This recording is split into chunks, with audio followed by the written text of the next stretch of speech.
Olá, voltamos. Muito bem.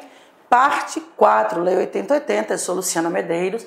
Dúvida, professora lucianamedeiros@gmail.com e no Face Luzinha Medeiros. Estou lá, ali disponível para bater um papo online com você. Olá, você está online. Muito bem. Agora nós vamos para o nosso último bloco, a parte 4, da nossa Lei 8080. Tá com saudade de mim? Já. Também estou com saudade de você, viu? Escreva, tire sua dúvida. Estamos aqui, eu e a equipe do LAC, todos unidos em prol da sua aprovação. Muito bem. Luciana, existem pessoas especiais? Existem várias pessoas especiais, né? Eu sou especial, você é especial, todo mundo é especial. Na verdade, no fundo, todo mundo é especial. Mas existem pessoas que foram, digamos assim, brindadas na Lei 8080. E a Lei 8080 estabeleceu para elas um subsistema de atenção à saúde. As primeiras pessoas que nós podemos falar são os índios. A Lei 8080 estabeleceu, já que a saúde é direito de todos, mas a Lei 8080 nos brinda com um subsistema de atenção à saúde indígena, né? Caberá à União, diz a Lei 8080, com seus recursos próprios, financiar o subsistema de atenção à saúde indígena. Nós temos aí, por exemplo, só para a gente entender um pouco, a Fundação Nacional de Apoio ao Índio, FUNAI, de amparo ao índio. Então, o índio é gente do nosso país, Ele é do nosso país. Então, cabe à União, ele não conhece as fronteiras estaduais, municipais. Então, cabe à União financiar com seus recursos esse subsistema de atenção à saúde indígena, levando em consideração as especificidades dessa população, as características dessa população. Portanto, o SUS também tem que levar em consideração essas características específicas. Então, o SUS promoverá a articulação do subsistema instituído por essa lei com os órgãos responsáveis pela política indígena do país. Então, os órgãos aí que tratam das políticas públicas voltadas para a inserção, para proteção dos direitos indígenas, devem estar articulados com o nosso SUS. Beleza? Tranquilos? Os estados, os municípios, outras instituições governamentais e não governamentais podem sim atuar de forma complementar, no custeio da execução das ações e serviços de saúde junto com a União. A lei nos ensina que cabe à União, com seus recursos, proporcionar meios adequados que garantam o exercício do direito à saúde indígena. Entretanto, caso o município assim o queira, caso outras instituições governamentais, não governamentais, a sociedade, queira participar, queira financiar de forma complementar, você aí que tem uma organização não governamental, você aí que participa ativamente, que você gosta, defende ativamente essas pessoas, esses direitos, gosta, tem uma mentalidade, uma mente social ampla, então você pode também participar, financiar, o custeio, a execução dessas ações. Na execução dessas ações, você pode custear, a execução dessas ações. Então, entidades governamentais, não governamentais, municípios, estados podem sim, de forma complementar à União, que é obrigada a financiar com seus recursos próprios, podem sim custear as execuções, executar essas ações do subsistema de atenção à saúde indígena, participar desse custeio. Agora, o lance aqui é o seguinte, Índio é gente que tem uma certa cultura, digamos assim, diferente da nossa, Alguns têm características, hábitos que são diferentes de outras comunidades, de outras pessoas. Então, a fim de que se garanta essa possibilidade de exercício do seu direito pessoal de ser né, essa pluralidade que nós temos, a fim de que se garanta essa autodeterminação indígena, a autodeterminação dos povos como um todo, inclusive do povo indígena, o SUS deve levar em consideração, sim, né, as especificidades de sua cultura, né, e em determinado modo, e de determinado modo, né, trazer isso, né, essas experiências para o SUS, para seus órgãos, a fim de que a cultura não seja violentada. Então, nós devemos, o SUS ele deve obrigatoriamente levar em consideração a realidade local, as especificidades da cultura dos povos indígenas e o modelo a ser adotado para a atenção à saúde indígena, que deve se pautar por uma abordagem diferenciada. Cada cultura, eles têm uma cultura diferente, né? E global, diferenciada e global, ver aquela pessoa como um todo, né? Contemplando os aspectos de assistência à saúde, saneamento básico, nutrição, habitação, meio ambiente, educação sanitária, né? Demarcação de terras. Por quê? Porque essa população, né? Essas pessoas, elas têm hábitos, digamos assim, que não são hábitos que outras pessoas têm, como outras pessoas, né? Cada um é diferente, é como diz a Mafalda, né? Somos todos iguais, o que nos diferencia é a maneira de pensar. Então, cada um pensa de uma forma, eles se organizam daquela forma. E o SUS, uma política ampla de inserção social, participação da comunidade, deve sim levar em consideração a realidade, as especificidades daquela cultura. As populações indígenas devem ter acesso garantido ao SUS. Isso aí não precisa nem estar aqui. Se existe um subsistema, eu não vou nem falar do que está aqui. Se existe um subsistema de atenção indígena, é porque essa população, elas têm acesso, sim, às ações e serviços do SUS, né?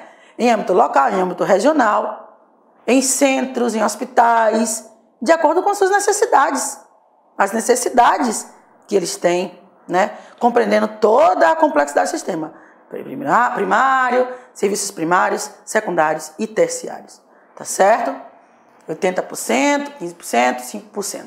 Né? Ali as unidades básicas de saúde, os hospitais gerais e os centros de referência. Né? Serviços de alta complexidade. Né? Você vai fazer aí uma cirurgia torácica onde? Em uma unidade básica de saúde? Não vai. Então, o índio ele tem acesso a todos os serviços do SUS. Todos. Né? Os serviços primários, secundários, terciários, né? Ações preventivas, né? De promoção, de recuperação aí da saúde. As populações indígenas devem ter também o direito de participar dos órgãos colegiados de formulação, acompanhamento e avaliação das políticas de saúde, tais como o Conselho Nacional de Saúde, Conselho Estadual, Municipal de Saúde, quando for o caso. Luciana, para que isso aqui? Você me perguntou? Eu também perguntei a você, para que isso aqui? Para nada, porque você já sabe essa resposta, você já conhece, é de bom senso. Participação popular é princípio constitucional da política de saúde pública no Brasil. É princípio da política, princípio constitucional. Então, ao índio é dado o direito de participar dos órgãos colegiados, dos conselhos nacionais, dos conselhos municipais, né? Onde serão discutidas ações, onde serão planejadas as ações, né?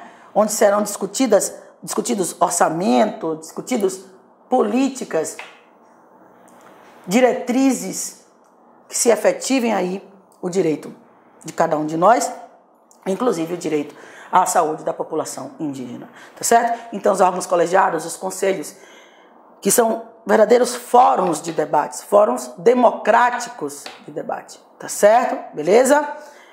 Bom, deve-se obrigatoriamente levar em consideração a realidade local, já falamos sobre isso aqui, abordagem diferenciada, etc. O SUS também criou, a Lei 8080 também criou um outro subsistema, o subsistema de atendimento e internação domiciliar, né? Melhor em casa, segurança do hospital no conforto do seu lar. Então, a Lei 8080 traz também como um dos subsistemas de atenção à saúde o subsistema de atendimento e internação familiar, que deve levar em consideração, obviamente, né, a indicação médica, não é? A indicação do médico é fundamental para que a pessoa tenha assegurada, né, todos os procedimentos médicos, de enfermagem, fisioterapêuticos, não é, de assistência social, psicológico, lá no seu lar, certo? Ali no seu lar, ok? Então, na modalidade de assistência, atendimento e internação domiciliares, inclui-se principalmente os procedimentos médicos, de enfermagem, fisioterapêuticos, psicológicos, assistenciais, né, entre outros necessários ao cuidado integral dos pacientes em seu domicílio. Não é? Então a pessoa é vista de forma sistêmica. Toda a necessidade que ela tem, todos os serviços de saúde médicos, fisioterapeutas, psicológicos, assistenciais, serão garantidos à pessoa que está aí em internação domiciliar. Essa pessoa vai ser atendida por equipes multidisciplinares que devem atuar, né, em todos os níveis, no nível da medicina preventiva, terapêutica e reabilitadora. Nos níveis de medicina, né, terapêutica, níveis de medicina assistencial, preventiva, reabilitadora, ok? Então, o atendimento e a internação domiciliares serão realizados por equipes multidisciplinares que atuarão nos níveis da medicina preventiva, terapêutica e reabilitadora. Tranquilos? São só esses dois subsistemas, Luciana? Não. Nós temos também uma pessoa muito especial. Aquela pessoa que está para ser mãe, né? Então, a Lei 8080 também nos brinda com um subsistema de acompanhamento durante o trabalho de parto, pós-parto, não é? Pré-parto, parto e pós-parto. O trabalho de parto, o parto em si e o pós-parto, não é? Então, o subsistema, né, de atenção durante o trabalho de parto, o parto em si e o pós-parto, tão bonitinho, não é? Muito bem. Os serviços de saúde do Sistema Único de Saúde, de rede própria ou conveniada, foram obrigados, a partir da Lei 8080, a permitir a presença, junto à parturiente, de um acompanhante durante todo o período de trabalho de parto, parto em si e o pós-parto imediato. A parturiente tem direito a um acompanhante. É direito da pessoa. Assim como também é direito da pessoa com deficiência também ter seu acompanhante, previsto lá na nossa lei 2015, tá?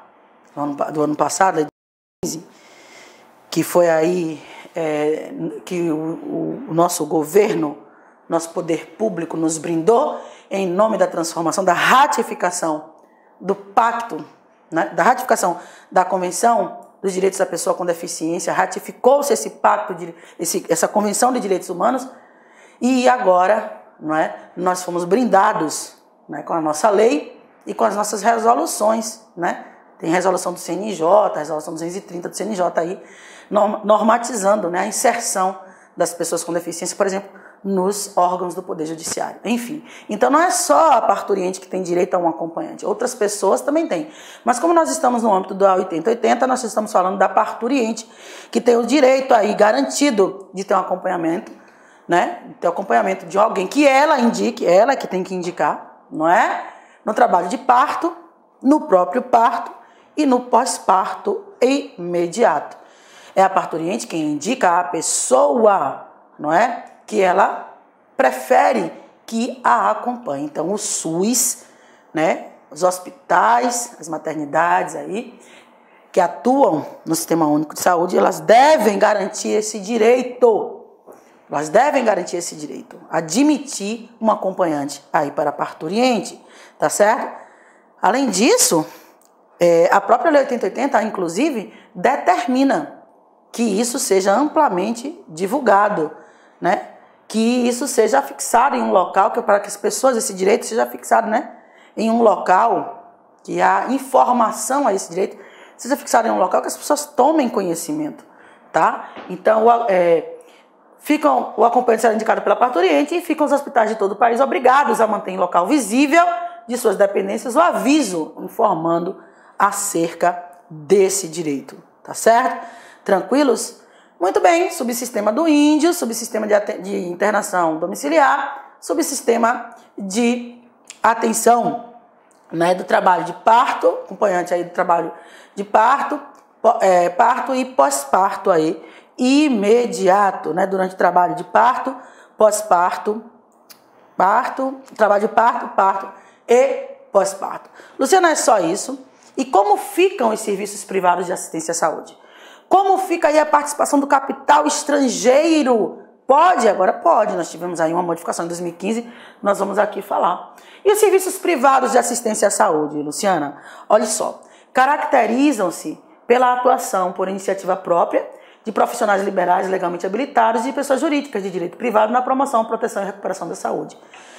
Essa atuação da iniciativa particular, da iniciativa privada nas ações de saúde e serviços de saúde, elas são caracterizadas pela participação de profissionais liberais, de pessoas jurídicas, pessoas jurídicas de direito privado, já que nós sabemos que o SUS as ações serão realizadas pelo próprio Estado, os serviços e ações realizadas pelo próprio Estado, porque saúde é direito de todos, dever do Estado, dever é do Estado. Isso sem excluir também a obrigação das pessoas, como nós vimos, né? Pessoas, da sociedade, etc.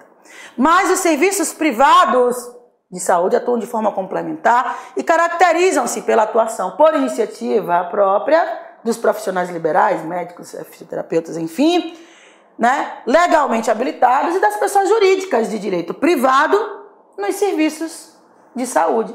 Promoção, proteção, recuperação da saúde. Afinal de contas, diz a nossa Lei 8080, a assistência à saúde é livre à iniciativa privada. A assistência à saúde é livre à iniciativa privada. A craseado, iniciativa privada.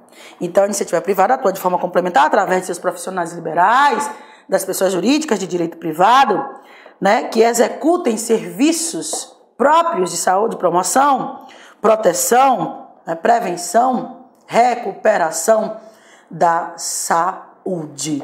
Muito bem. Luciana, me diga uma coisa. Então, eu já entendi aí que esses serviços de saúde também podem ser executados pelas pessoas de direito privado. Mas e o capital estrangeiro? Atenção, a partir de 2015, muita atenção aqui. A partir de 2015, muita atenção ao que está estabelecido aqui, tá? A partir de 2015, nós tivemos aí uma modificação na Lei 8080. A partir de 2015, tivemos aí uma modificação na Lei 8080. E a partir de agora é permitida a participação direta ou indireta, inclusive controle de empresas ou de capital estrangeiro, na assistência à saúde, nos seguintes casos. Vai cair na prova? Você me perguntou isso, você quer que eu lhe responda? Rapaz, não vou lhe responder, não. Olha, não vou lhe responder. E, Luzia, você tá igual aquele personagem lá, né? Não é? Tolerância zero. Tolerância zero. Você está no edital porque vai cair. O aluno me pergunta, Luzinha, você acha que tal coisa vai cair? Eu olho assim, quem já me conhece, né, no presencial, eu olho assim, ó, dou aquela respirada, sabe como é? Sabe como é Kung Fu? Sabe como é aquele negócio? Aí a pessoa, não, Luzinha, eu já sei. Eu digo, tá. Pelo amor de Deus, claro que vai cair. Tudo cai, né? Ah, Luzinha, mas eu estudei tal coisa, estudei mais tal coisa. Aí quando você vai na hora da prova, cai a coisa que você não estudou. Infelizmente, tem que dar atenção à legislação, tá? Legislação também é assunto de prova. Legislação também cai na prova. Tá no edital, porque cai na prova. Então, é permitida a participação do capital estrangeiro nos seguintes casos. Vamos ver? Muito bem. Foi a Lei 13.097 de 2015, que incluiu na 8080 essas disposições. E elas vão cair. Depois você escreve para mim, Luzinha, caiu e aí? O que é que eu vou fazer com você? Eu vou rir, né? Eu vou rir. Se você for baiano, né, como bom baiano, o que é que eu vou fazer com você? Eu vou dizer a você, minha filha, agora, meu filho, agora você vai esperar 2 de julho do ano que vem, né? Lá na Bahia a gente tem uma expressão que diz assim, ó, eu vou chorar. Vai chorar lá no 2 de julho, né? Vai chorar lá no pé, lá do cortejo lá que sai no 2 de julho, dia da independência da Bahia, vai lá chorar, se emocionar, porque você não leu, não prestou atenção, né? Isso vai cair na prova. Com certeza, isso deve cair. Porque, primeiro, é coisa nova. E, segunda, né, é a participação do capital estrangeiro. Em quais casos, Luzinha? Em quais casos? Bom, aqui tem dizendo, doações de organismos internacionais vinculados à Organização das Nações Unidas. Doações de organismos internacionais vinculados aos órgãos da Nação Unida, né, das Nações Unidas, a ONU, de entidade de cooperação técnica de financiamento e empréstimo. Então, aquelas doações dos organismos internacionais, aí vinculados à ONU, né, as suas organizações internacionais de trabalho, etc., podem sim ser admitidas essas doações, né, aqui para cooperação técnica e financiamento, né, e de financiamento. Também, no caso de pessoas jurídicas destinadas a instalar e operacionalizar ou explorar hospital geral, inclusive filantrópico, hospital especializado, policlínica, né, clínica especializada, clínica geral. Também capital estrangeiro, não é, para explorar ações e pesquisas de planejamento familiar. Então, em todos esses casos, podem sim se dar aí a participação do capital estrangeiro. Doação de organismos vinculados à ONU, não é? Também, pessoas jurídicas destinadas a instalar, operacionalizar, explorar hospitais, policlínicas, clínicas especializadas, etc. Ações de planejamento, né, familiar, pesquisas de planejamento familiar.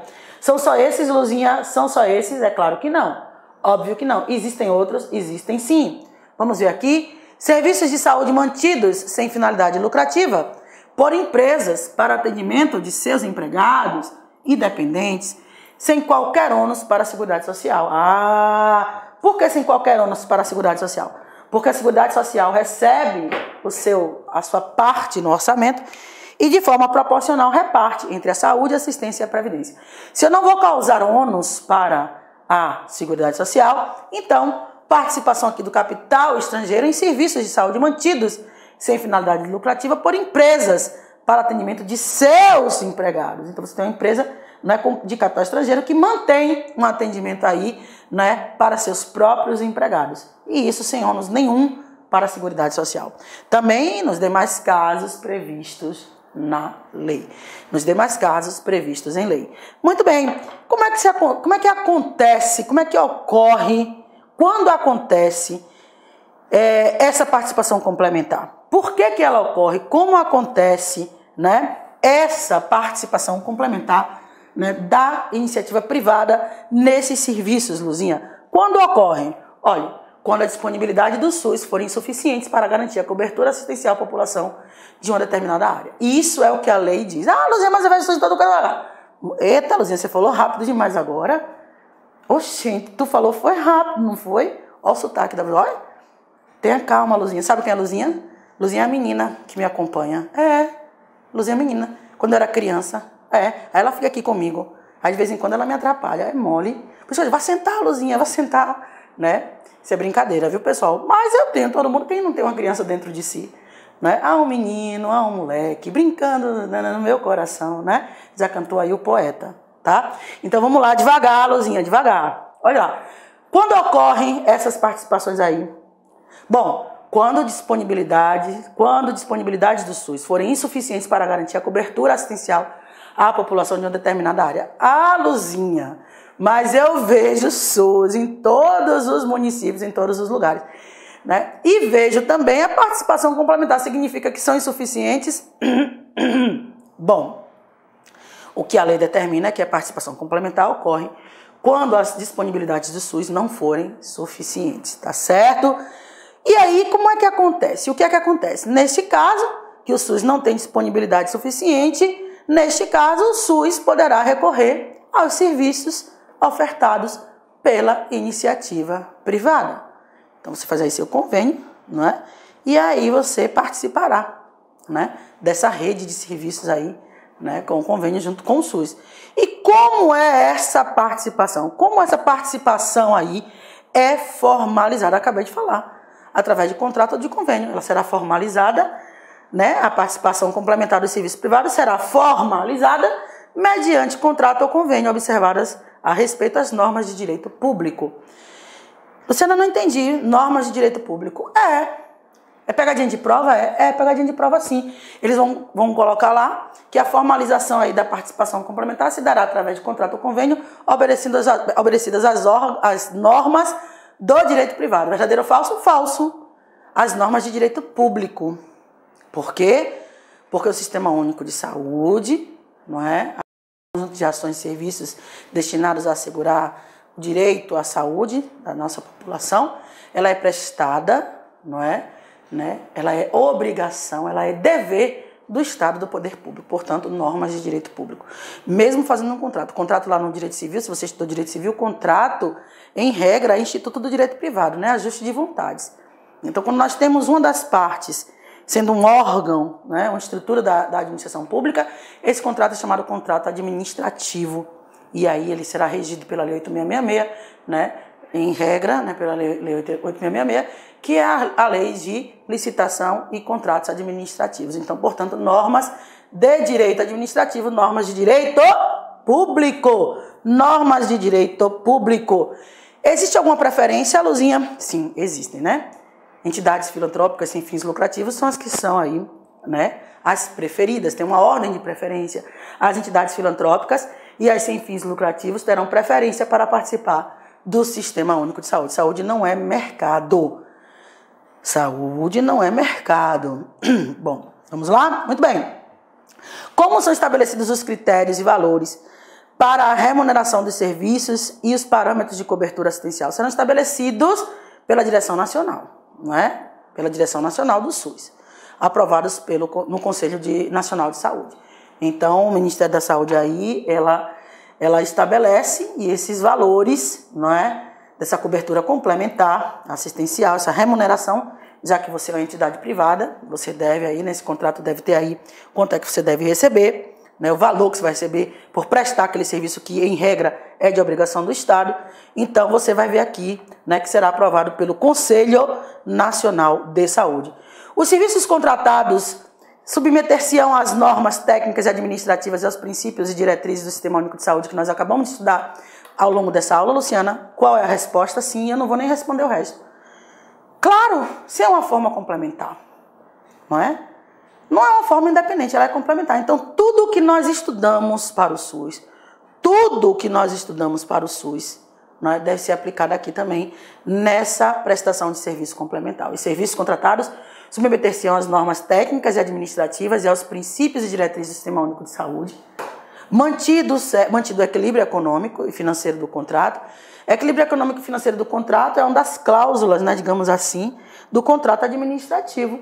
O contrato administrativo ele se caracteriza por algumas cláusulas exorbitantes, que nós não vamos nos aprofundar aqui, porque não é o nosso caso, lá no direito administrativo, né? E em certas hipóteses o Estado ele pode unilateralmente modificar o contrato, mas sempre mantendo o equilíbrio econômico-financeiro, né?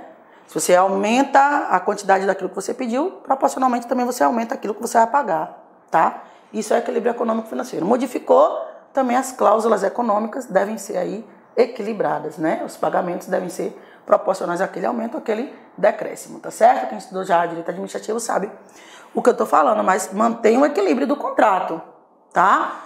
Sendo certo que aos proprietários, administradores, dirigentes das entidades ou serviços contratados é vedado exercer cargo de chefia ou função de confiança no Sistema Único de Saúde. Claro, pô, você é um diretor aí daquela entidade. Você já está conveniado ao SUS, você vai exercer um cargo de chefia, direção no SUS. Essa vedação é plausível, né? Evitar aí que você se beneficie, não é?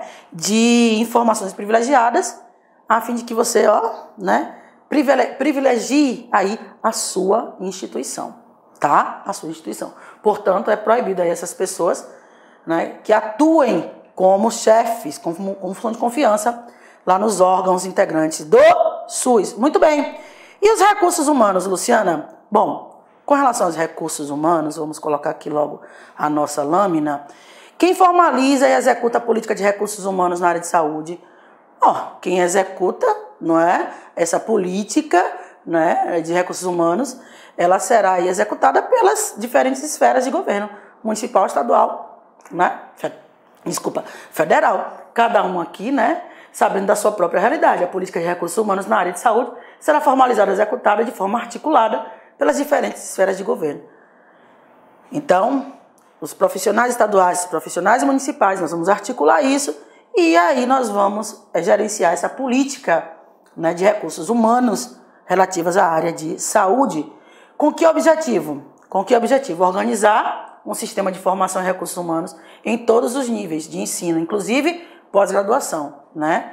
Aí nós vamos fomentar o conhecimento. Quanto mais atualizado, quanto mais conhecimento técnico o nosso pessoal possui, não é o pessoal aí que executa esse serviço, o seu profissional de saúde, melhor para a população.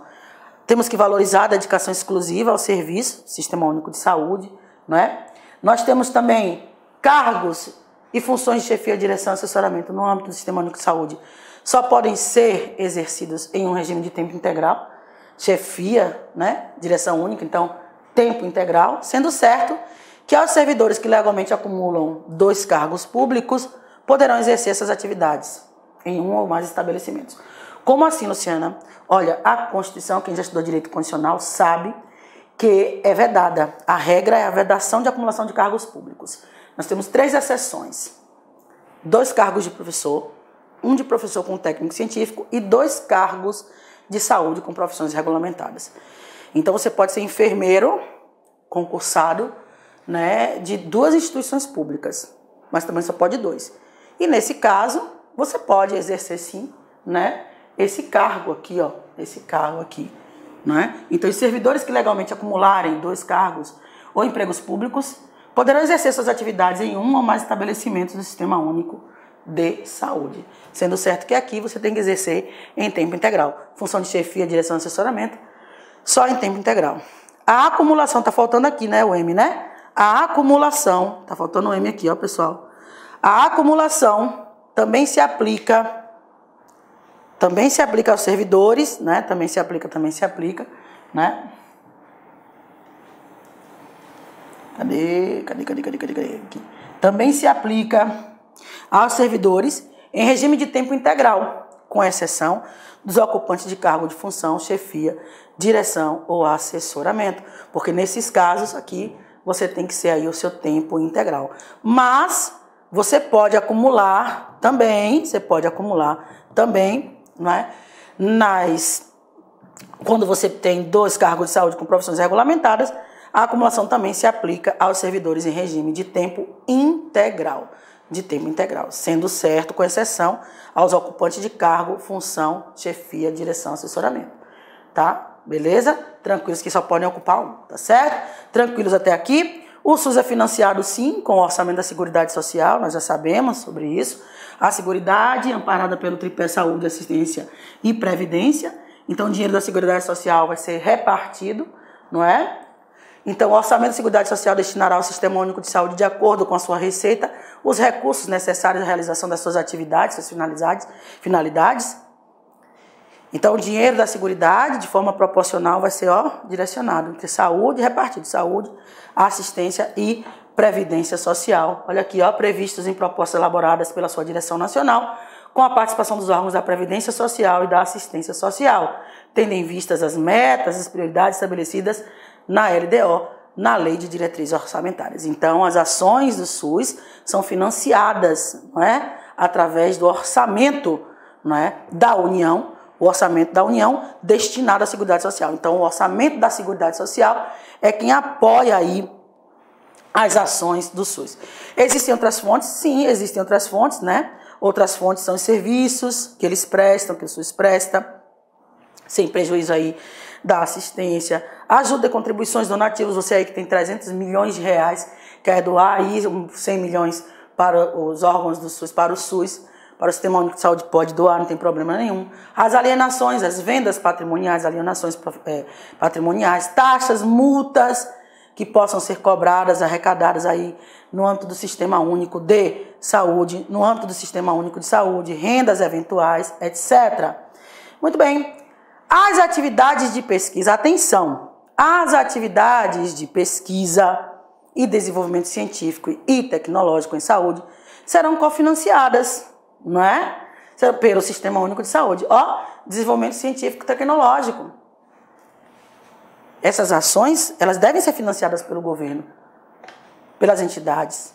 Entretanto, o SUS também pode cofinanciar, porque conhecimento técnico é preponderante, é fundamental para que as ações e serviços de saúde sejam prestadas de maneira o mais eficiente possível, de maneira mais eficiente possível. Tranquilos? Beleza? A gestão financeira, os recursos financeiros do SUS, eles são depositados numa conta específica. Claro, numa conta especial em cada esfera de governo, cada esfera de sua atuação, né? Então, cada esfera de governo terá aí uma conta específica do SUS. E são movimentadas essas contas, né? São movimentadas sob a fiscalização, né? Da participação popular, né? Os conselhos de saúde. Os conselhos de saúde fiscalizam a movimentação dessas contas, né? Na esfera federal, os recursos financeiros originários do orçamento da Seguridade Social e de outros orçamentos da União, além de outras fontes, serão administrados pelo Ministério da Saúde. Claro, âmbito nacional, Ministério da Saúde, não precisava nem falar, esses recursos são administrados pelo Ministério da Saúde em âmbito federal. E nessa distribuição dos recursos financeiros da Seguridade Social, nós vamos aí observar a mesma proporção. Seguridade, saúde, previdência e assistência, e vamos aí, ao distribuir esse dinheiro da Seguridade, nós vamos aí utilizar de meios proporcionais, para que ninguém seja prejudicado, para que ninguém seja, digamos assim, prejudicados porque um outro foi beneficiado, para que ninguém seja beneficiado em detrimento do outro, né? Para que a saúde não seja beneficiada em detrimento da Seguridade, para que a Seguridade seja beneficiada em detrimento da Previdência, tá certo? Quais são os critérios a serem observados no estabelecimento de valores a serem transferidos? Primeiro, sempre, né, já que eu vou transferir valores, primeiro sempre o perfil demográfico da região, quantidade de pessoas, o perfil epidemiológico também, não é?